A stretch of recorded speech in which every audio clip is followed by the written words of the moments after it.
Ahí debes estar otra vez invitado. Ok, qué bueno. ¿Cómo estás, Ronaldo? Listo, ahora sí me escuchas, ¿me ves? Perfecto, te escucho y te veo perfecto, No Ronaldo. me Muy llegaba la agradecido. invitación. Bueno, estamos en el universo de lo posible. Tranquilo. Bueno, Nos dale. retrasamos un poquitico, pero eso no mata a nadie y el tiempo lo decide la dinámica. Mira, preséntate un poquito con nosotros, los que no te conocemos, porque te Bueno, llamas Ronaldo Schmidt. ¿Naciste en Caracas? ¿Dónde naciste? en Caracas, nací en Caracas. Oh, bien. Nací en Caracas y estudié en Venezuela, todo estudié en Caracas. Y me fui a vivir a México a estudiar fotografía cuando estudiaba antropología en Venezuela. Y empecé a trabajar, ser fotógrafo en un par de periódicos en Puebla, México. Wow. Después de terminar de estudiar fotografía y al poco tiempo me fui a trabajar a la agencia AFP. Me Una llamaron de la pre- agencia y me Ajá. fui a trabajar ahí. Me mudé a la Ciudad de México y pasé a trabajar a la Ciudad de México. Una pregunta, ese salto del cuarto semestre de antropología, fotografía, chamo, por favor, El, cómo lo que nació eso? pasa es, sí, yo fui a estudiar fotografía a México junto con la que era mi pareja que fue a hacer una maestría allá. Y Oh, entonces ella fue a hacer una maestría y yo estudié fotografía allá. Y estando allá, resulta que tengo una sorpresa, así como un enamoramiento de la fotografía y sobre todo del fotoperiodismo. O sea, fue oh, para mí, estudiando antropología en la universidad, yo sentía una curiosidad por la fotografía y me acuerdo que en algún momento yo había visto libros de fotoperiodismo, ganadores del Pulitzer o del WordPress, algo así, y vi las fotos ganadoras de varios años anteriores. Y eso me llamó muchísimo la atención, pero lo dejé ahí, era algo, lo he hablado en varias entrevistas, lo dejé ahí como algo que me había llamado muchísimo la atención, me había de alguna manera atraído, pero ahí quedó. Es algo que quedó guardado, vi el libro ese, lo guardé de nuevo y esa idea y todo eso quedó guardado en esa biblioteca y nunca pensé que yo iba a terminar siendo fotógrafo de una agencia de una agencia de noticias. Después cuando llego a México me voy a estudiar fotografía y cuando en la escuela de fotografía esa, te digo, me enamoro de la fotografía y del fotoperiodismo y se me abre una ventana así de, esto me gusta mucho, esto es realmente lo que yo quiero hacer. Y hablé con la gente de la escuela de fotografía donde yo estudiaba y les dije, mira, todo muy bien con el pensum de estudio que ustedes tienen, pero yo realmente estoy enamorado del fotoperiodismo. O sea, ¿cómo hacemos para darle un enfoque fotoperiodístico a lo que yo quiero hacer? Porque, bueno, como sabes, en una escuela de claro. fotografía tienes que ver un montón de cosas. Y yo no tenía mucho tiempo, yo no pensaba estar tantos años en México. Mi idea era estar en México un par de años, regresar a Venezuela, pero bueno, ya sabes cómo es la vida, tú haces planes y la vida hace lo que le da la gana. Sí, Entonces me enfoqué todo lo que yo estaba estudiando en la escuela de fotografía, lo enfoqué hacia fotoperiodismo. Hablé con la directora, con las profesoras, entonces me armaron una especie de pensum de estudio que fuese muy enfocado al fotoperiodismo y avancé en eso. Pero bueno, tú sabes muy bien que la fotografía se aprende una parte en una escuela, por supuesto, pero la verdadera claro. escuela del fotoperiodismo sobre todo es la calle. Y regresé a Venezuela por un tiempo muy corto y ya estaba muy convulsa Venezuela. Eso era creo que el año 2001, 2002, no recuerdo bien. Oh, Y yo sí. salía por mi cuenta a hacer fotografía con película. ¿Ok? Yo salía por mi cuenta, nadie me pagaba, yo no estaba contratado por nadie, yo salía con mi cámara a hacer película, a hacer fotos con película, a las protestas, manifestaciones, todo lo que estaba pasando en Caracas. Pero bueno, yo no tenía equipo de seguridad, no tenía experiencia, no tenía nada, pero me gustaba tanto que yo me metía. Me metía, iba, fotografiaba lo que podía en la medida de lo posible. Tenía un equipo muy básico también de fotografía, una camarita con un lente muy pequeño y no era de la mejor calidad el equipo, pero bueno, yo estaba muy entusiasmado con el tema del fotoperiodismo. Al poco tiempo me regresé a México. Ah, bueno, como te comenté fuera antes de la entrevista, busqué trabajo en un par de periódicos en Venezuela. No funcionó el plan y porque en uno de los periódicos me dijeron que no servía para fotoperiodismo y en otro querían que trabajara con un equipo fotográfico que a mí no me complacía lo más mínimo porque pensaba era como voy a hacer un trabajo y con este equipo voy a dañar mi propio trabajo. O sea, es como ser enemigo de mi propio trabajo con esta cámara. Déjame trabajar con la cámara esta que yo tengo de película. Tranquilo, tranquilo, poeta. A García Márquez lo votaron de Últimas Noticias porque no sabía escribir. Exacto. Esas cosas Bueno, pasan. por supuesto, salvando las distancias de García Márquez. Bueno, está bien, pero Y coño, ¿me entonces entiendes? me fui a México. Regresé a México y llegando a México busqué trabajo en un par de periódicos y me llamaron de uno enseguida. Al poco tiempo que llegué, mostré el mismo material que había mostrado en Venezuela y me dijeron, oye, me interesa, pero fue así, vieron el trabajo y me dijeron, oye, ¿por qué no vienes el martes que es 15? Entonces empiezas con la quincena para que no empieces descuadrado en el tema de la quincena y el pago. Y empecé a trabajar. Pero yo tenía muy poca experiencia como fotógrafo y como fotoperiodista, Tú porque empezaste había salido de la trabajando escuela. analógico. Seguí En trabajando con prensa, película. ahí en prensa todavía en analógico. Ahí sigo trabajando con película con la misma cámara que yo sabía que quería seguir trabajando.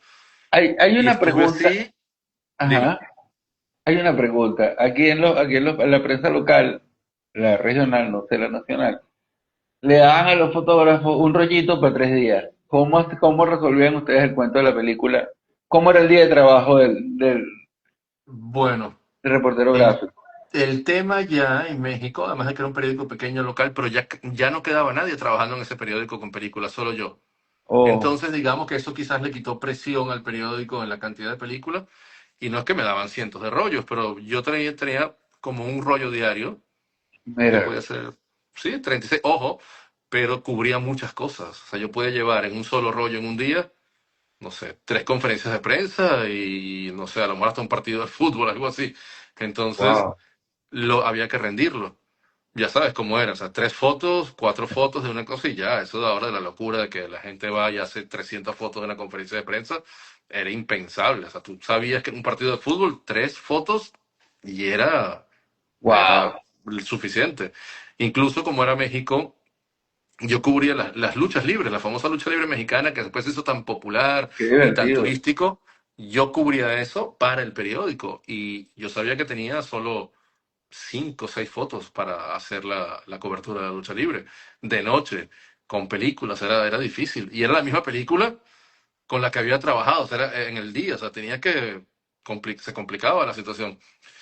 Y bueno, con eso aprendí, me daban un rollito, si había una cobertura complicada, que sabes, estabas esperando una protesta grande, quizás te daban dos, pero te decían usa uno, solo en caso de emergencia usas un segundo rollo, y con eso aprendí, fue la escuela, la calle fue la escuela, fue mi verdadera escuela de foto, porque pues, por supuesto la escuela de fotografía me dio la base, te da la base, pero después la calle, la sensibilidad de lo que pasa en la calle lo aprendes ahí con los compañeros, otros fotógrafos, Tú estabas en pero el para mí DF. era nuevo ser fotógrafo, nuevo ser fotoperiodista y además llegando en un país que no conocía, una ciudad que no conocía a nadie.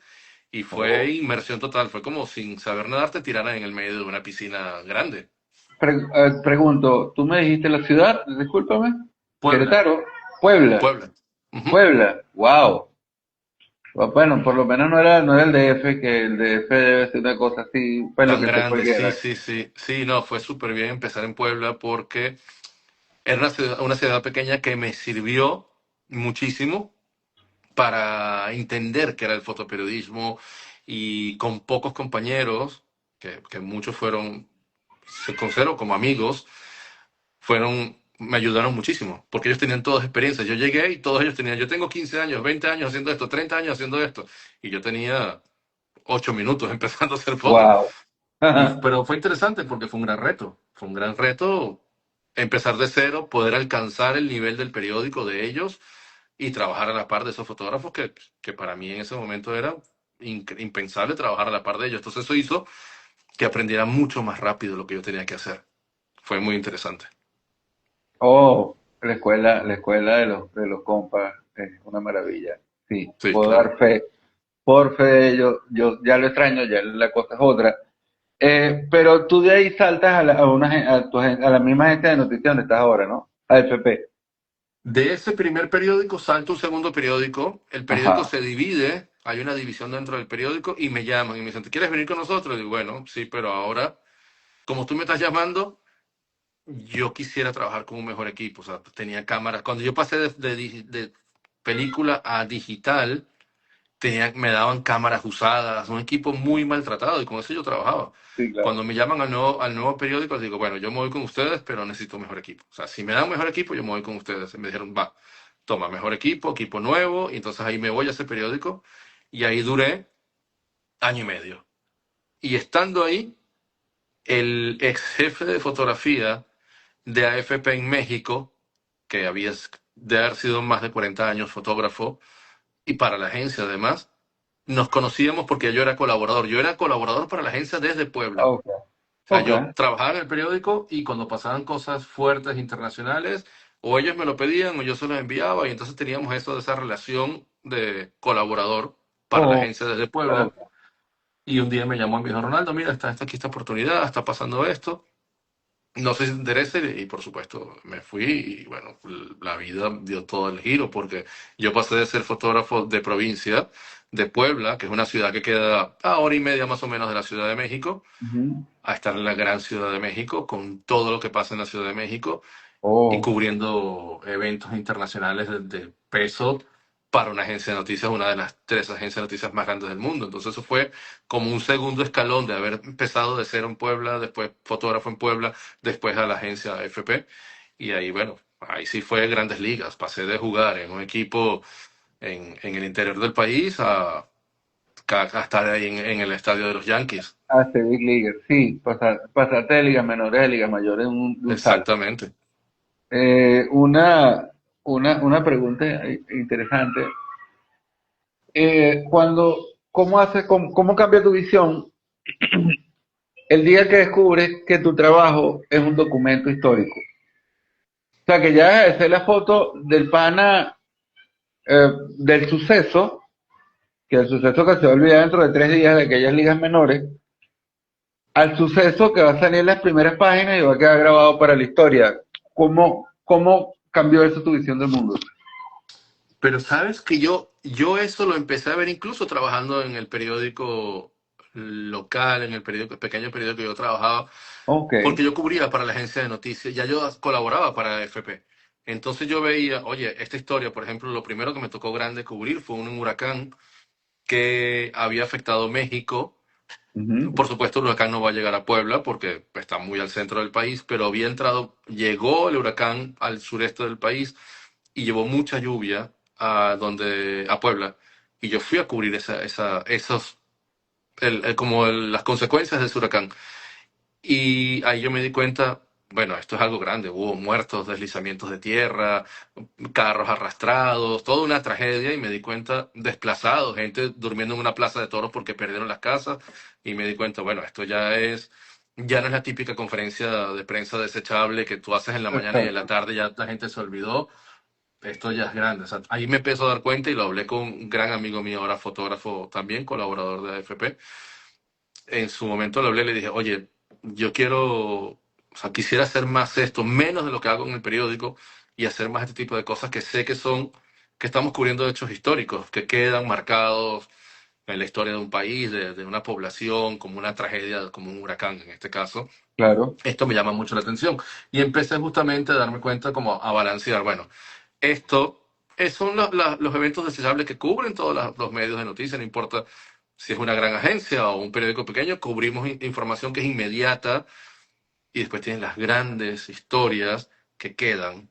Y entonces eso lo vi rápidamente. ¿Y cómo lo vi? Bueno, con este hecho es uno de los que me ayudó. Lo único que yo hacía era, y siempre lo he querido ver así, es no menospreciar ninguna cobertura. O sea, pienso que aunque esta sea una conferencia de prensa, tienes que hacerlo de la mejor manera posible. Y si vas a una gran cobertura, también tienes que hacerlo de la mejor manera posible. Porque para mí, y esto siempre hablo a título personal, todo lo que yo hablo en estas Ujú. entrevistas, Claro. ninguna cobertura es menor que otra, porque este es tu profesionalismo y es tu trabajo el que está ahí. Entonces, no sé, hacer algo a medias porque no es tan importante, no estoy de acuerdo. O sea, voy y todo lo hago con ganas. Creo que también tiene que ver con el amor que sientas por tu trabajo y la Eso se fotografía, ¿no? ve. Eso se ve. Eso se ve cuando Entonces, no hay, importa lo que hay, cubra, hay amor, me se lo ve. disfruto. Oh, qué bien. Fíjate, ah, tú, eh, eh, cuando te decía fuera del aire que eres como una suerte de cine negro, es porque además haces un montón de cosas, ¿no? No es que eres fotógrafo de combate, por decir algo. Eres fotógrafo de un abanico de cosas que van sucediendo y en las que Claro. tienes que estar. Un día estás en un juego de fútbol, el otro día estás viendo el Papa, el otro día estás ahí en la comitiva de Zelensky. ¿Cómo es eso?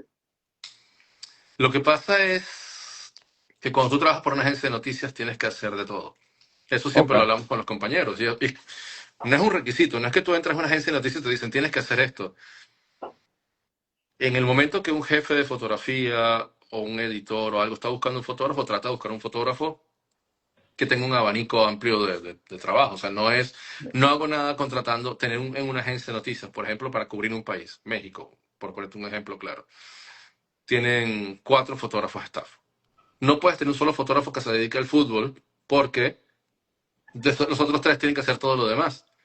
ok, O sea, son fotógrafos completos. Como dices tú, un fotógrafo hoy un día está haciendo un partido de fútbol, mañana va a hacer una protesta y si hay un huracán, en el caso de México, se va a Cancún y cubre el huracán. Y tú sabes muy bien que todo tienes que hacerlo muy bien. Entonces, oh, claro. yo sé, yo tengo muchos amigos en periódicos, trabajando en periódicos y muchos son, no, yo cubro política y son muy expertos y saben cada personaje que es y todo, porque si esta foto es importante cuando estos dos hablan, o quién se da la mano, o quién no le da la mano. Eso lo hace un fotógrafo que está especializado en el Congreso. O sea, y Ok. sabe los nombres de cada quien. Va al fútbol, tengo amigos que solo se dedican a hacer al fútbol y saben quién es Ujú. cada jugador, quién va a hacer el gol, quién es el bueno, quién es el buen defensa, y entonces tiene las mejores fotos de eso. En el caso de un fotógrafo de agencia, tiene que tener todo. Todo. Yo no sé si eso nos hace hacer todo bien o haces todo no tan bien, pero tienes que hacer todo. Y la ideal es Mira, que seas si el estás mejor, trabajando por una agencia prestigiosa, chamo, todo tiene que salir bien. todo No, tiene que salir bien, todo tiene que salir bien y rápido, porque esa es otra, no es que, bueno, hago un gran trabajo, pero este partido de fútbol lo envío en mi casa a las 10 de la noche con un juguito de naranja, no. Tú envías desde la cancha y las mejores fotos y tienen que salir primero que nadie con la mejor edición. Entonces, eso es lo que pasa porque un fotógrafo de agencia tiene todo el abanico y tú ves, pones un nombre de un fotógrafo y tú ves que tienen de todo las agencias. Después hay fotógrafos dentro de las agencias que son más documentales, que los ok, jefes mismos saben, a este fotógrafo, esta cobertura es buena que la haga este fotógrafo porque tiene un ojo más documental. Y eso pasa, es normal, es normal. Hay fotógrafos que yo tengo amigos que adoran hacer fútbol y son fotógrafos de agencia. Otros fotógrafos amigos que no les gusta cubrir protestas, pero lo hacen. Pero ya es la parte personal que me gusta y que no, ¿no? Pero todos vamos a todo. hay que trabajar. Claro, Usando esa sentencia, hay que trabajar. Veo que además vi que además has estado trabajando en algunos sitios de conflicto. ¿En algún momento llegaste a trabajar en un espacio tan conflictivo como Israel y Palestina? Eh, y en otros sitios, te he visto en Ucrania, te he visto en otras actividades que realmente, como te decía fuera del aire, tú que compartes el mismo, tú que te sientas al ladito de Rondón, este, ¿quién en su sano juicio se mete en un paquete de eso y se lee una pieza? ¿Cómo te preparas tú para el antes y el después de meterte en un paquete de esos, en un trabajo de esos donde el peligro no es la excepción? Pongamos un ejemplo, yo en un aula de clases como profesor, las posibilidades de que me den un tiro son casi cero. claro, Siempre hay un entiendo. alumno loco, pero si tú estás, por supuesto, esa rifa, te llevas unos números más, te ganas, hay más probabilidades de que si andas caminando por Gaza te den unos tiros, o se arme una Claro. balacera donde estés, o tengas que atravesar una balacera en el trabajo. ¿Cómo pasas eso y cómo te preparas mentalmente para meterte en un paquete de eso? Bueno, yo creo que una de las cosas más importantes es que tú te sientas seguro que eso es lo que te gusta, ¿no? Yo creo que si tú no te sientes seguro ahí, no creo que es bueno que vayas a esas cosas. Si tú no te sientes seguro de que tú puedes hacer lo que estés cómodo, que no te vayas a poner nervioso, que no vayas como a estresarte de tal manera que pongas en riesgo tu seguridad y la de tus compañeros. Si tú sientes que ese tipo de situaciones no son para ti, yo creo que hay que decirle al jefe o a quien sea, mira, yo prefiero no ir porque es que ahí estás jugando con la vida. O sea, no es como, oye, me fue mal en el partido de fútbol, no me gustó el fútbol, me mandaron y no me quedó bien. Aquí estás jugando con la vida tuya y la de tus compañeros, porque además siempre estás con compañeros. Hay un poco, a veces, una romantización de estas coberturas que piensan que los fotógrafos están solos en esas coberturas súper peligrosas y casi nunca pasa eso porque es tan peligroso que no puedes estar solo. O estás con compañeros de tu mismo medio, que puede ser un compañero de video, un compañero de texto, o incluso estás trabajando con los compañeros de otra agencia, donde ahí por seguridad tenemos que estar juntos. No importa que sean de otras agencias y que somos competencia, pero en el terreno todo el mundo se cuida. Entonces, primero yo partiría de qué tan seguro y qué tan cómodo te sientes tú en ese tipo de coberturas. Si tú sientes que estás capacitado, que incluso algunos de nosotros hemos hecho cursos de seguridad, coberturas en zonas hostiles y esas cosas, tienes esa preparación, experiencia por años en este tipo de coberturas, entonces, bueno, ¿cómo te preparas? Hay un equipo de seguridad básico que es como, esto se divide en dos cosas, la seguridad básica externa, que llevas un chaleco antibalas, llevas un casco, llevas una máscara antigas, todo esto, y está la otra parte que es el entrenamiento que tengas, la experiencia que tengas, tu estado incluso físico y mental que estés. Si no estás bien física y mentalmente, yo tampoco recomiendo que se metan en esos sitios porque si tú te pones nervioso en esos momentos, no puedes hacer foto y sale todo mal. O sea, tienes que estar como en paz. A pesar de que estás en una situación tan complicada, tienes que estar muy concentrado en lo que estás haciendo, saber muy bien lo que estás cubriendo y también tener como la capacidad de decir no entro más, aquí me quedo, hasta aquí llego yo no avanzo más o hasta aquí llega mi cobertura, porque hay momentos, la línea es muy delgada entre voy a avanzar un poco más y ahí puede pasar algo. Entonces también saber decir no, ¿no? Tener muy claros, personas maduras, que no se dejen llevar también como por el ego de las coberturas o de la presión de las redes sociales. Si me meto 3 cuadras más allá, quizás tengo unas buenas fotos y esto lo voy a publicar porque el tema ese de las redes sociales ha contaminado muchas cosas y hay gente que se arriesga mucho hoy. Lo vi el año pasado, que es lo último que he hecho así de conflictos en Los Ángeles, en la cobertura. ¿Te acuerdas que hubo unas protestas fuertes en Los Ángeles el Ok, año pasado? sí. Y yo vi un montón de fotógrafos arriesgándose, cubriendo lo que estaba pasando de manera arriesgada, por tener una palabra, porque sé que mucha de esa gente está desesperada por publicar esas fotos en redes sociales y no les importa o no se dan cuenta que pararse, por ejemplo, enfrente a una Guardia Nacional disparando te puede fracturar una pierna, recibir un impacto en alguna parte del cuerpo.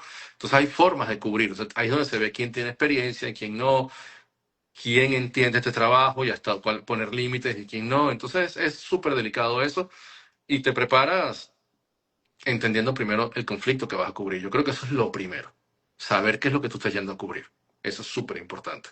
Oh, sí, esa es una pregunta interesante, ¿no? Yo te decía al principio, hasta si fuera del aire y ahora, y lo dije en el aire, que yo había sido reportero gráfico de provincias por un rato.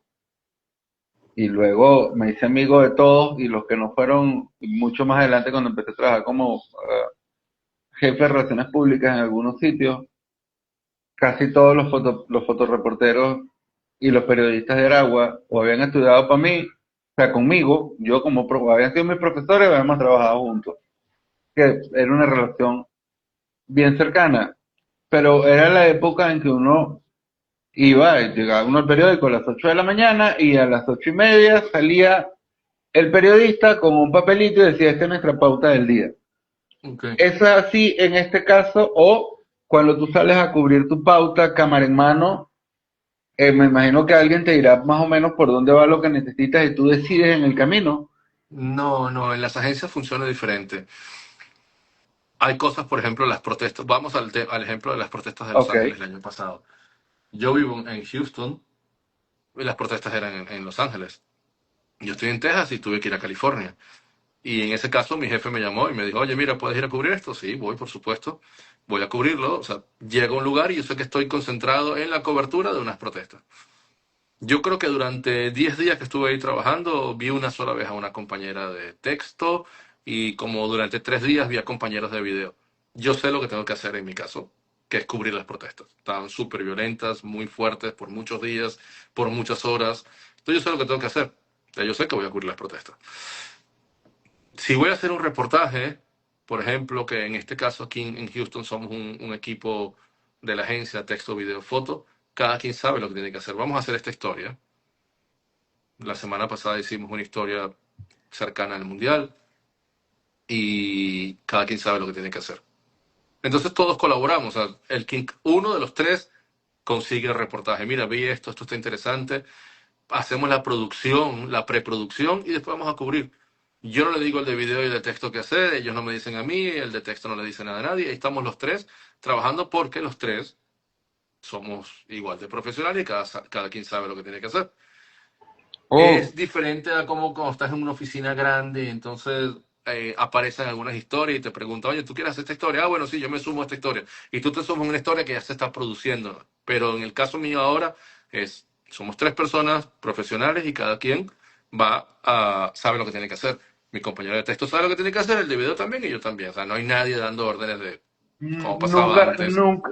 nunca te ha tocado la posibilidad de trabajar por tu instinto.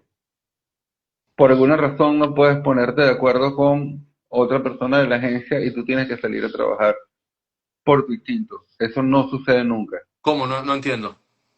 Me explico. Y lo voy a poner en esta analogía que es más sencilla. Los que trabajan con fútbol saben cómo se mueve el fútbol, dónde está la cosa, quién es la estrella y sabes dónde te vas a colocar para poder quizás conseguir la patada del gol que tú quieres porque estás viendo el movimiento. Claro. Conoces adentro. Y nadie te tiene que decir fotografía fulano, tú estás en tu paquete y tú Claro. lo conoces a todo lo suficiente para decir, mira esto, clic. Pero hay momentos en que estás en la calle haciendo un trabajo X y se atraviesa otra cosa. No sé, estás pasando por no sé, por alguna playa de mar y de repente se levanta un mar de fondo y se cae un muelle y se causan unos Entiendo. ahogados y unas cosas y tú vas a salir a hacer esa foto porque, carajo, eso, o sea, Claro. eso debe de formar parte y por casualidad de la vida estás allí. Supuesto. ¿Te ha Claro. tocado alguna vez eso? Sí, pero mira, es que digamos que cuando estás trabajando en la calle no estás bajo el control de alguien. O sea, vamos juntos, oye, vas con un par de compañeros y sabemos lo que vamos a hacer. Vamos a hacer una historia. O vamos a hacer una historia de lo que hice la semana pasada de fútbol. Pero si yo cuando estoy haciendo eso veo que pasa un avión y veo que se estrella, no le digo nada a nadie. Yo sé lo que tengo que hacer porque entiendo lo que esto es fotoperiodismo, ¿entiendes?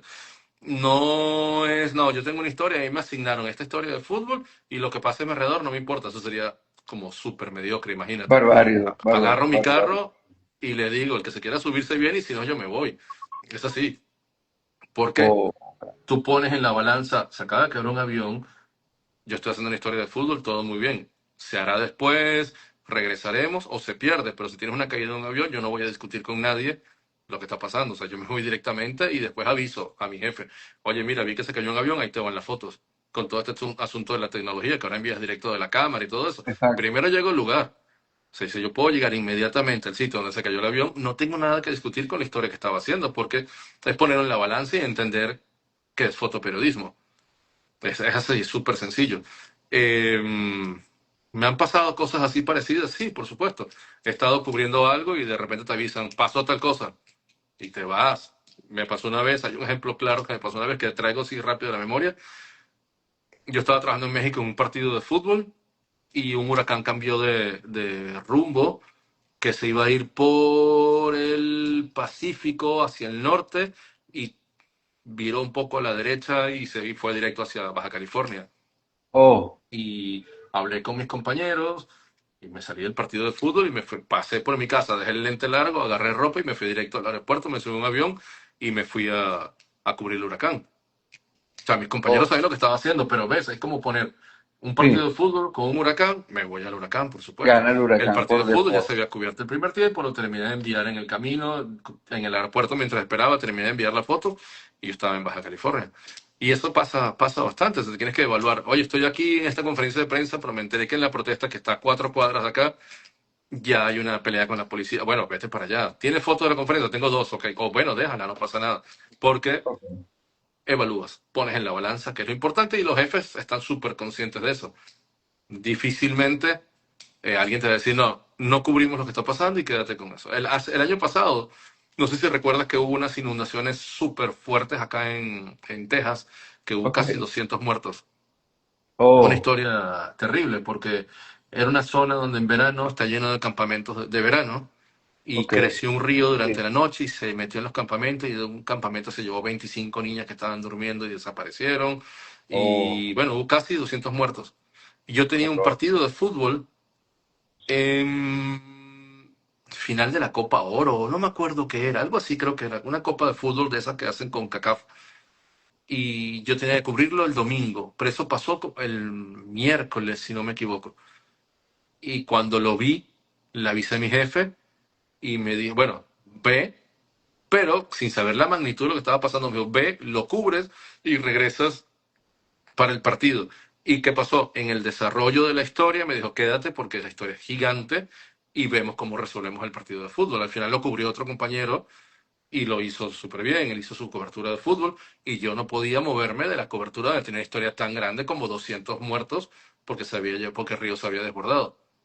Oh, oh, oh. Bueno, sí, me imagino que esas cosas cuando pasan tienen su momento. Y bueno, era interesante, bueno, porque es muy diferente el modo de trabajo que yo conocía de cuando trabajaba en prensa a como trabaja ahora. Siguiendo en esa línea de trabajo, por cierto, antes de que se me olvide, esta semana, en algún momento de la semana, no me acuerdo cuándo, fue el Día Nacional del Reportero Gráfico y cuadramos esto con esa, Claro, con esa fecha cercana, me acuerdo, sí, ¿cierto? sí. Me Mira, felicitaron, algunos compañeros allá me felicitaron. qué bueno. Mira, ¿cuál es tú que andas en eso, cuál es el camino entre el clic y la redacción? Como el camino entre el clic y la redacción, ¿de Si qué en el manera? O sea, momento ¿cómo? levantaste la cámara, viste la foto, tomaste, editaste, enviaste y estuvo en la agencia. Ok, Y es esa la mira, foto. ¿Cuál es el camino desde el momento en que hace la foto hasta que se publica? mira, como sabes, yo trabajo por una agencia de noticias que no es un Claro, medio de comunicación, es una agencia de noticias que es exacto. proveedor de información para medios de comunicación, que es muy diferente a trabajar como para el New York Times, por ejemplo. Sí, Ellos claro. producen, el fotógrafo del New York Times trabaja para el New York Times. Y entonces tienen un estilo, ellos sí tienen una historia, van a cubrir una historia específica y están ahí, pueden pasar una semana, 15 días haciendo una historia específica o van, vienen porque están sobre algo y es un medio y tienen su estilo y trabajan con ese estilo. Nosotros no trabajamos para un solo medio, trabajamos para muchos medios. Sí, me imagino. Entonces, tú produces tu trabajo, vamos al tema de las inundaciones del año pasado, para ponerte un Ok. ejemplo claro. Llego a las inundaciones en la noche del 4 de julio, no se veía nada, estaba todo inundado, todo terrible. Traté de llegar, llegué al pueblo de las inundaciones, pero como no lo conocía y en el medio de la nada y no se veía nada, no pude hacer casi nada, tuve que dormir en el carro. Cuando amanece, me encuentro un desastre terrible y empiezo a fotografiar. Me llama mi jefe como a las 6 de la mañana y me dice, Ronaldo, ¿qué tienes? Y le digo, estoy haciendo esto en este momento y el desk, o sea, los editores no habían abierto el desk. Y me dice, Oh, si lo tienes, dámelo, yo lo recibo y lo envío. O sea, es un ejemplo del camino ese que tú me ok. preguntas. Mi jefe Y casi se inmediato. levantó y me dijo, yo recibo esas fotos. Le dije lo que estaba pasando y él las recibió. Y ahí empieza. Eso sale de mi cámara en ese momento, porque hay cosas que puedo enviar directo de la cámara y otras que pasan de la computadora al desk. Cuando es algo muy urgente, yo envío de la cámara, escribo la información o incluso la puedo dictar por teléfono y un editor escribe lo que está pasando. Y el cliente recibe esa foto en, puede ser en un minuto, puede tener la foto del cliente. En el momento que yo le envío, si yo tengo un buen internet, una foto se puede demorar 10, 15 segundos en salir de mi cámara, le llega al editor y si el editor está listo esperando eso, la puede tener el cliente del New York Times en un minuto desde que yo la tome. Y si la información está prehecha en el desk de los editores, ellos pueden tener esa foto en un par de minutos, desde que yo la tomé. Wow, wow. Y Así funciona. uno, cuando Sí, yo empecé en esto, eran que uno entregaba a las 3 de la tarde para que saliera el día siguiente a las 5 de la mañana. exactamente. Igual cuando yo empecé en el periódico, yo llegaba a las 6 de la tarde con todas mis Exacto. películas, con todas las fotos, y al otro día es que veías la publicación. Fíjate todo lo que se redujo de unas 5 o 6 horas a un minuto. Sí. El fútbol es el mejor ejemplo de eso. Ahorita tenemos el mes que viene, tenemos el ¿Sí? Mundial. Trabajamos Wow. con mínimo 3 cámaras como fotógrafo. Y ahí Oh, yo no veo, eh, ¿cómo se llama? Yo tengo las cámaras preparadas para que las reciba un editor, las fotos. Entonces yo estoy fotografiando, estoy enviando en tiempo real, yo estoy fotografiando y ni siquiera ya veo la pantalla. A través del visor yo estoy viendo la foto y la estoy enviando con un botón. Yo no estoy viendo eh, todas lo las que fotos que estoy sale. haciendo. Yo veo, hago una y digo, esto estaba bueno. Entonces lo veo a través del visor, envío y sigo fotografiando, envío y sigo fotografiando. Así funciona. Oh, oh, wow, wow. No, no, no puedo mentir, no puedo imaginar algo tan rápido, tan rápido, tan Sí, rápido. es súper interesante. Y eso además encaja en otra parte de la pregunta, en otra pregunta que ya debes haber leído. Pero yo vi en casi todas tus imágenes tu marca. O sea, tú puedes levantar la vista y decir, coño, esta foto, porque seguramente me va a comenzar a suceder, esta foto se parece a una foto de Ronaldo. Y entonces es tu visión y tu marca personal dentro de esa imagen. ¿Cómo con un margen tan pequeño de tiempo unes toda esa información y la dejas en la imagen? Bueno, no No sé todo si lo enviamos si así. alguna vez te has puesto a pensar en ese tema. No No, sé, no sí, tengo idea. claro. O sea, porque es que estás hablando como de tu trabajo, lo que tienes que cuidar tu Sí, trabajo. claro. No todo lo enviamos así, eso también es claro, ¿no? O sea, solo deportes muy importantes, breaking news muy importantes. Pero después yo hago una historia, no sé, hice una historia ayer y la voy a enviar el lunes.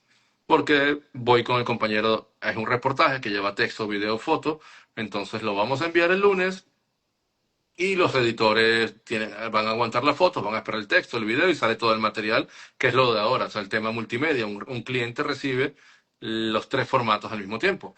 Ok. Ahí yo me tomo el tiempo de editar. Con respecto a lo que tú dices, bueno, es que eso forma parte de editar desde la toma. O sea, cuando estás fotografiando, eres tú. O sea, no es que la foto cambia mucho después. O sea, es que no importa si no tienes tiempo de verla porque lo que tú estás fotografiando y envías al final es casi lo mismo que envías si pasó por la computadora. La edición en las agencias es mínima. Es mínima. O sea, cuando yo Sí, sí. fotografío y paso a la computadora, para editar es mínimo lo que tengo que hacer. O sea, un pequeño toquecito de contraste, algo de algún alta luz o un corte pequeño. Pero la idea es que tú fotografíes y publiques como fotografiaste. Exactamente, sin mucha vuelta, sin mucha complicación, porque además las agencias no permiten manipulación de fotos. Es mínimo lo que haces. Sí, claro, además no tienes tiempo, pues en esa vaina de decir que te vas a poner 2 horas a retomar una foto hasta que quede perfecto cada No, no, pero puntito. además tiene que ver todo este tema de la manipulación No de las tienes tiempo. fotos, de que sea 100% real. El día que alguien de una agencia o alguien cliente diga, mira, esta foto no me parece real, le das el archivo original. Aquí tienes. O sea, Oh, no es fácil culpar a un fotógrafo de agencia, que ha pasado, por supuesto, ha por pasado supuesto. bastante, que haya hecho una manipulación, haya borrado elementos de la foto, haya sacado algunos elementos también, como esta persona que no me interesa y lo elimina. Pero bueno, esos son errores en el camino, definitivamente. Y por supuesto son imperdonables, porque si esta profesión está tan maltratada ya y tan en riesgo, y además nosotros mismos vamos a contribuir a que la gente deje de creer más en nosotros por nuestros propios errores, estamos muertos. O sea, esta es una profesión que tenemos que cuidar Oh, como un tesoro, porque con todo lo que está pasando, la desinformación, los fake news, la inteligencia artificial, esta, esta, esta profesión está pasando por una crisis terrible de falta de credibilidad. Pero si además mis sin meterle compañeros, las tildes del algoritmo.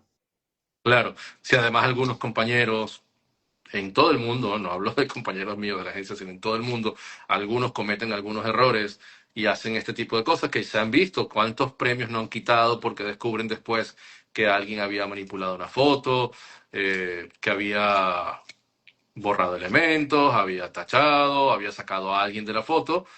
Y entonces cuando descubren, venga, fuera el premio y además el desprestigio y todo eso. Eso es súper delicado, como te digo. Hay que caminar con pies de plomo en esta profesión y no dejarse llevar por el ego, que es lo más importante, el peor enemigo de un fotoperiodista, el tema del ego. La presión de los premios. Hay mucha gente que trabaja con la presión y la fantasía de que quiere ganar un premio a como de lugar, lo que te lleva a su vez a cometer errores, porque al sentir esa presión del hacerse conocido, famoso, premios, tener reconocimientos en redes sociales y que hablen de ti, presionan, ¿no? La gente si es débil con este tema, presionas, te sientes presionado y dices, bueno, ¿por qué no le digo a esta gente que haga tal cosa? Ya que estoy acá, no hay ningún compañero, pero al final la verdad va a salir. La verdad va a salir, alguien va a decir, oye, este señor al final de la protesta me dijo que hiciera esto. Y nosotros hicimos esto. Y esos casos pasan, han pasado, o esos son los casos como al momento de la toma de la foto. Y después hay momentos, hay historias gravísimas de lo que pasa en Photoshop, de gente que llega, toca acá, toca aquí, y es muy difícil para un editor darse cuenta en el calor de una cobertura. No tienes, No, eso es el recibes ojo entrenado 300 y con cierta fotos calma. Sí. y es difícil. Después alguien dice, oye, esta foto yo estaba ahí, eso no era así. O yo tengo otra foto y eso no estaba así. Y empiezan a salir los rumores hasta que muchas veces se sabe de situaciones extrañas y queda ahí en el oscuro mundo de entre los fotógrafos que, mira, yo no recuerdo haber visto eso, o cuando yo estaba ahí eso no era así, pero bueno, es muy difícil comprobarlo Ya se y lo vuelven sabes. cuánticos y es difícil el asunto. Sí. Sí, es muy, por eso te digo, esto es una cosa muy personal y muy de ética. Tú tienes que poderte ver al espejo mañana y decir, esas fotos son reales. No pararte al espejo y decir, bueno, nadie sabe que yo armé esta foto, que yo generé este conflicto, que yo generé esta foto, que yo pedí que hicieran esto, porque entonces eres como todo falso, ¿no? Oh, Todo sí, es, no, pierde sentido. no te puedes Yo, ver. Y dígame si además recibes un reconocimiento por esa foto falsa, vas a cargar eso toda tu vida en la claro, espalda. ahí hay algo, hay una pregunta que quería hacerte y como tú me has ido explicando cómo es la movida con tu agencia, con la agencia para la que trabajas. Pero hay una duda, hay algo que yo, una espinita que tengo colgada, pegada en mi costillar, muy cerca de mi corazón. Es preguntarme por qué los fotógrafos importantes, y tú estás por supuesto en eso, te ganaste un WordPress Photo, antes tengo que hacer un inciso y decir que tengo la idea de que el WordPress Photo te dio más prestigio y todo lo demás, pero ya tú estabas trabajando en una gran agencia. Y ya te empujó un poquito más, pero ya tú estás rankeado en una agencia y con un trabajo bien establecido. El WordPress Photo, bravo, pero ya tú traías un background muy importante. Eh, a ti la agencia, si tú quisieras mañana hacer un portafolio sobre lo que viste en Venezuela, ¿la agencia te lo permitiría? Pero un portafolio para qué exactamente. Fotografía. Voy a contar la historia de lo que yo vi en Venezuela durante los días previos del 2017, Pero tú dices algo previos así y como un posteriores. libro o algo así. Ajá. Bueno, eso es un tema que hay que discutir porque viste que el tema en los fotógrafos de agencia tenemos los derechos de las fotos, pero los derechos de comercialización son de la agencia de las fotos. Entonces hay que ver para qué es el libro, si es algo netamente educativo. O Claro, no, no, no, sea, no, es no. complicado. Esto es porque simplemente me complica Claro, que ciertos eventos de mucha importancia, eventos históricos, estén reportados solo con una foto del evento histórico. claro. O sea, tú te ganas la foto del WordPress Photo con una foto, pero hay todo un corpus de fotos que has hecho durante todo ese momento, no tan intensas y tan rudas como esa, pero que sí echan el cuento de qué es lo que está sucediendo en ese momento. Cuando yo hablo de un portafolio que reúne unas 10 o 20 fotos que cuenten la historia del momento de lo que pasa ahí. O sea, para no reducir el hecho a una sola foto, sino hay Ah, toda una bueno. serie de fotos Bueno, que esto cuentan la funciona historia así. completa. Pues alguien, por ejemplo, Una un exposición y se queda el periódico, catálogo. el New York Times, decide Ajá. 10 años de las protestas de 2000, el año que viene decide 10 años de las protestas en Venezuela, 2027. ¿No? Ese 2017 que fue tan intenso, han pasado 10 años, ¿cómo está Venezuela? Solo va al archivo de fotos de AFP y toma la foto y va a tener 10.000 fotos, porque éramos varios fotógrafos.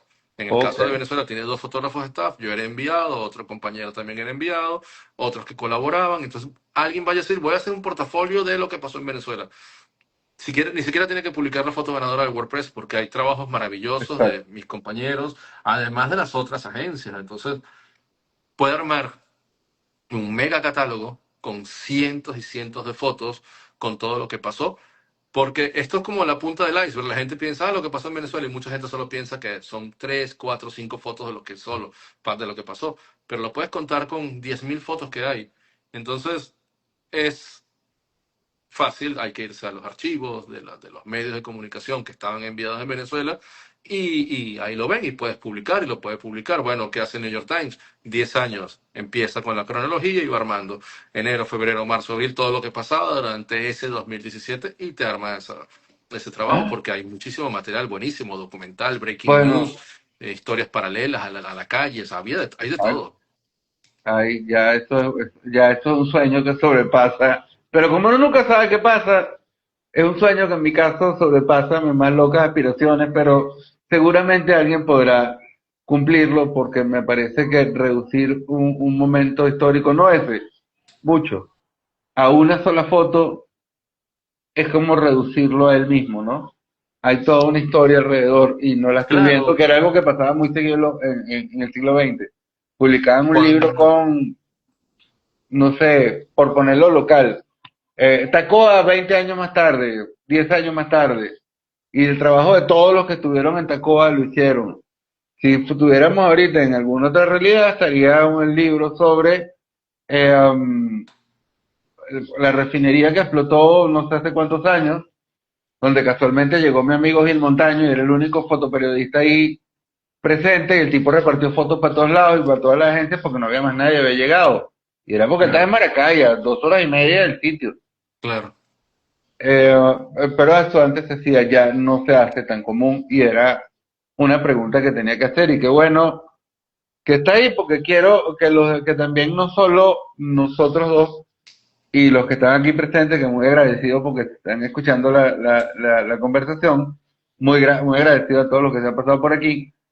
Este, después si podemos llegarle a alguien que se le ocurra y lo haga, no solo con Venezuela, sino con el mundo siempre está convulsionado, lo que pasa es que uno nunca se entera de la mitad de lo que pasa.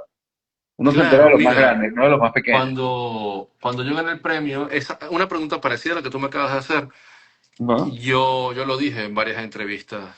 Ok, Me decían, bueno, ¿tú crees que esta foto es la foto que cuenta toda la historia de lo que ha pasado en Venezuela? Le decía, no, esto es solo la foto, podría ser como la punta del iceberg, pero tú nada más tienes que bajar un poquito y revisar. Y tengo compañeros que están haciendo un trabajo maravilloso, súper profundo, y somos muchos además trabajando allá. Además, yo voy y vengo porque yo no vivía en Venezuela. Yo entraba, iba, venía, iba, venía. Me reemplazaba un compañero porque fue agotador, o sea, eran claro, era una meses jornada. de mucho trabajo. Entonces, era, o sea, es solo una foto, por supuesto. Es una foto que se vio y que le dio como visibilidad a la historia, pero bueno, tengo muchos compañeros que hicieron trabajos maravillosos allá. Y solo es cuestión de ponerse a ver, es como la historia de la guerra de Ucrania.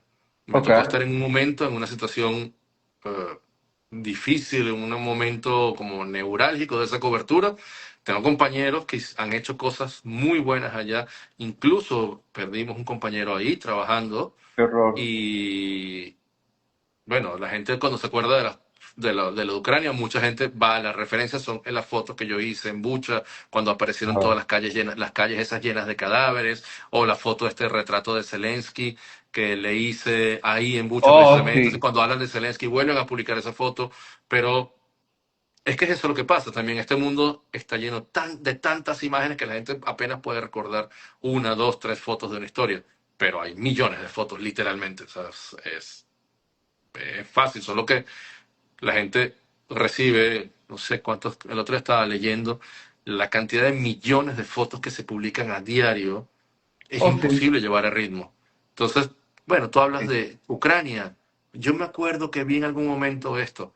y esa foto queda como la que representa, pero ahí hay de todo. O sea, me imagino que en el futuro, dentro de 20 años, 40 años que se hable de la guerra de Rusia, Ucrania, habrá libros y por supuesto no va a haber una foto, habrá 50 fotos diferentes y estaremos algunos, otros no estaremos, no verán las mías y usarán las de otros compañeros, usarán algunas mías o no. O sea, ya eso es, las fotos son libres. Cuando tú fotografías y publicas, las fotos son libres, tienen vida propia, o sea, las Sí, usa, las ve, quien quiere, las guarda, algunas veces algunos compañeros que pueden hacerlo venden las fotos, los que son freelance, porque hay gente interesada en un archivo de ciertas historias, compran la foto, no ni siquiera para publicarlas, sino para tenerlas en su casa, porque son fotos muy importantes, históricas, y no sé, estos son conflictos muy nuevos, estamos hablando de 4 años atrás, 5 años oh, atrás, sí. 8 años atrás.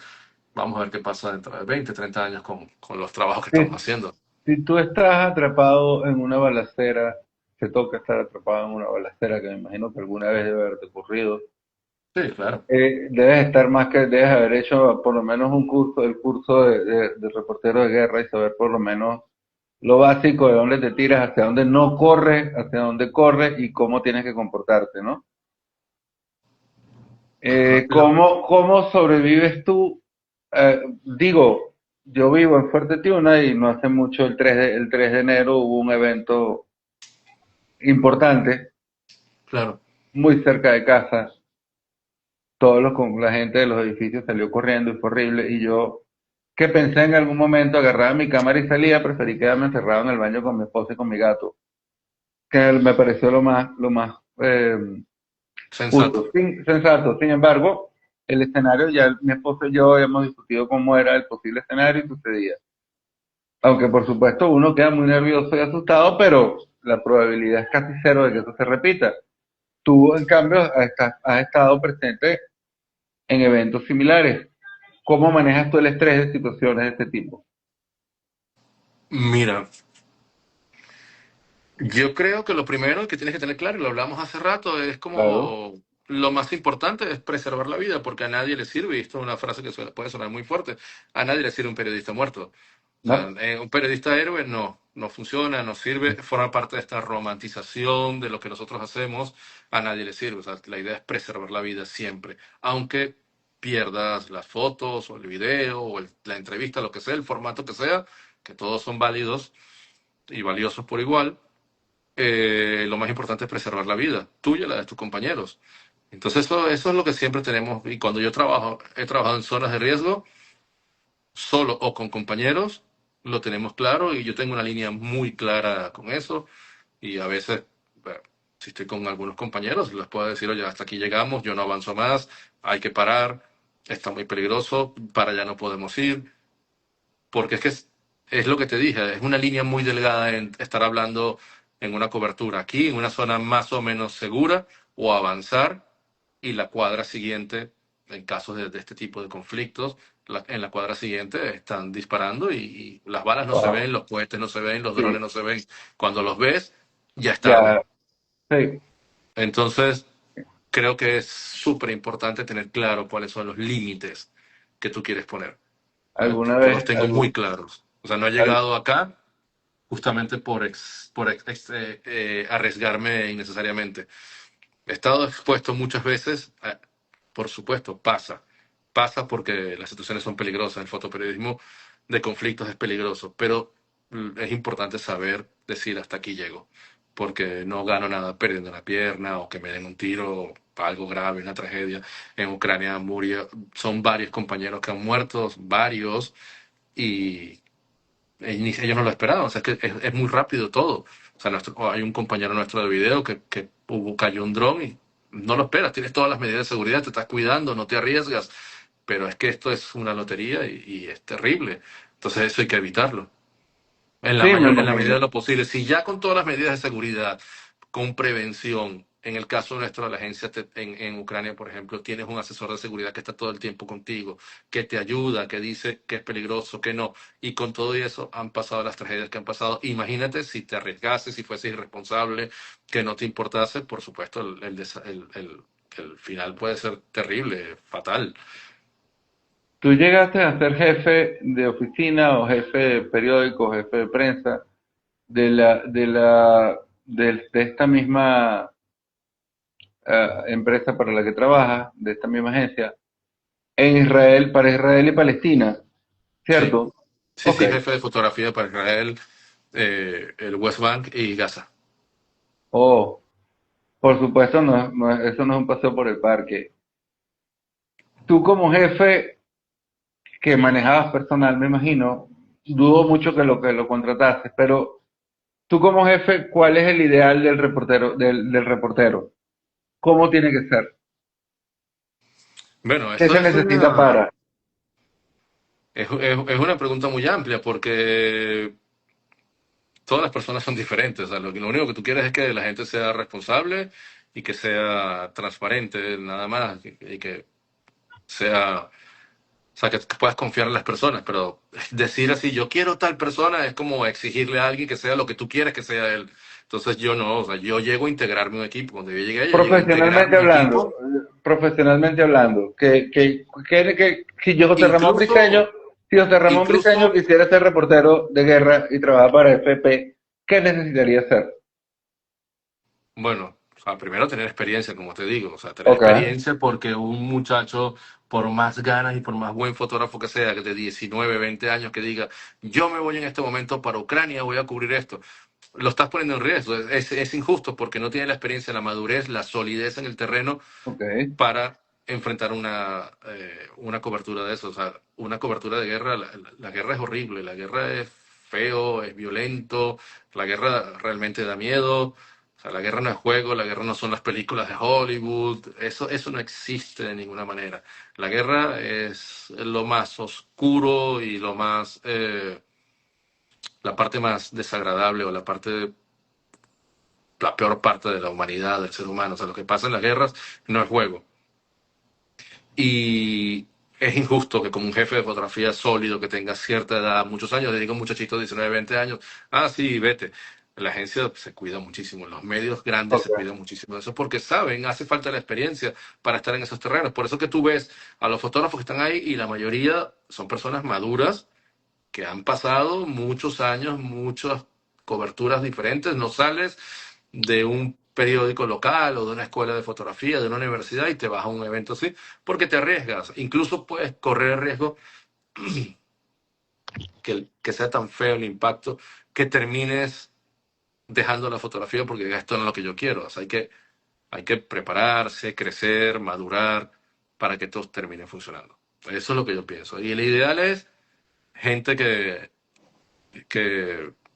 que tenga esa madurez, que tenga responsabilidad, que sepa que su vida es súper importante y que no caiga en el juego de la presión o se deje llevar por la necesidad de premios o de fama y esas cosas. Gente con pies de plomo que sabe lo que va a hacer y que quiere cuidarse, que aprecie su vida. Creo que es una de las cosas más importantes. Oh, mira, chévere. Esta iba a ser la última pregunta, pero acabo de recordar que tengo pendiente, disculpen los que están viendo acá, las fotos de Ronaldo, para quienes no lo conocen. Algunas se van a mostrar por aquí por los lados o búsquenlo en sus redes sociales, que él se llama Ronaldo Schmidt. Ya vean, búscalo en la promoción, en algún lado del canal está, así que no hay problema. Por ahí está el apellido y yo cuando lo publique en YouTube lo estaré comunicando efectivamente. Yo vi tu Instagram y debo decir con cierto placer que me encontré con algunas fotos tuyas que me recuerdan mucho el trabajo de Cartier-Bresson. Vi otras que se parecen a Robert Capa y vi a muchos otros por ir rodando, pero los que me acuerdo en este momento son Cartier-Bresson y Robert Capa. Yo veo que tú eres muy fan del Momento Justo. Cuéntame cuáles son más o menos los fotógrafos que tú más admiras y que tú ves que ha incluido dentro de tu obra, de tu trabajo. Bueno, nombraste, por supuesto, a referentes muy importantes que influyen, creo, en la carrera de cualquier fotoperiodista hoy y que creo que tienen que seguir influyendo en el futuro. Como te dije también fuera, cuando estábamos antes de esto, hablamos de Salgado para mí como Claro. documentalista. Después hay fotógrafos más documentalistas. Hay unos fotógrafos brasileños que a mí me han llamado la atención, pero yo creo que después de cierto tiempo, estoy viendo muchas fotos siempre, y después de cierto tiempo, ya tú, no sé si le pasa a otros compañeros, como que empiezas, por supuesto, empiezas a generar tus propias fotos, ¿no? O sea, no es Claro, que estás copiando desde un principio en un momento, pero siempre estás como pensando en lo que, yo vi esto, vi esto, vi esto, pero después eso se acaba y entras es como un túnel, que entraras en un túnel, entonces empiezas a producir lo tuyo y lo que te gusta, lo que sientes, lo que quieres contar con lo que estás viendo. Entonces, tienes referencias, por supuesto, soy muy malo para los nombres, no pasa nada. pero mis referentes son fotógrafos, sí, justamente siglo pasado, hay fotógrafos hoy jóvenes haciendo cosas muy buenas. Bueno, yo veo, por ejemplo, los fotógrafos, mis compañeros de Medio Oriente, por ejemplo, que son gente joven, activa, que está joven, Sí, claro. joven digo activa, no hablo de muchachos de 20 años, que también No. hay, muy buenos, pero gente de mi edad que tiene una capacidad de producir y de ver cosas que es difícil, pero incluso en el desastre y conflicto y la guerra, ver la belleza, una foto bonita en el medio de todo eso, que es muy difícil. Y hablo de bonita porque en el medio de todo algo tan terrible como los conflictos, a veces tienes así como la oportunidad de hacer una foto diferente que pueda tener esperanza de alguna manera. Y eso son cosas importantes que yo admiro muchísimo. Y bueno, creo que eso es como el camino que yo también trato de llevar algunas veces, aunque es muy difícil cuando estás en zonas de conflicto encontrar algo que pueda dar esperanza. Oh, Ronaldo, estoy muy, muy agradecido por esta conversación. En algún momento te invitaré junto con otros compañeros a ver si podemos organizar algo que yo llamo caimanera fotográfica, que es que reúno a tres o a cuatro que manejen la misma temática y pero desde las diferentes ópticas, pues. El que trabaja en un medio en Nueva York es distinto a ti que trabajas en Houston, me dijiste. Sí, ahora estoy en Houston, por Ahorita ahora. estás en Houston, por el momento, hasta que no sé, ojalá que no pase nada, pero te manden para el Medio Oriente, al pana que está en Argentina y el pana que está en alguna otra cosa y conversamos un poco más sobre un tema abierto. Muy A la agradecido orden. por tu presencia. Gracias a ti por Muchísimas la invitación, por gracias. supuesto. Notas fotográficas, por supuesto, es tu casa, tanto el canal de YouTube como mi Gracias. cuenta de Instagram. Cualquier cosa que meter, tú me dices y con gusto la compartimos. Genial, muchas gracias. Cualquier cosa que hagas, pues esta es tu casa, muy agradecido contigo. Nos vemos. A los que se quedaron hasta ahorita, muchas gracias. Acabamos de entrar en la historia, nos trajimos a Ronaldo Smith, hasta notas fotográficas. Muchas gracias. Ah, nos vemos. Feliz Gracias por la viernes. invitación y bueno, nada, cuando Feliz queda sábado, abierto perdón. cualquier otra cosa que tengas, algún otro proyecto o algo, solo escríbeme y si yo estoy disponible como ahora, que hoy estuvo bien, hablamos, no hay Oh, problema. qué maravilla. Muchas gracias. Que pase buenas Un noches. abrazo, que te vaya bien. Chao. Vale.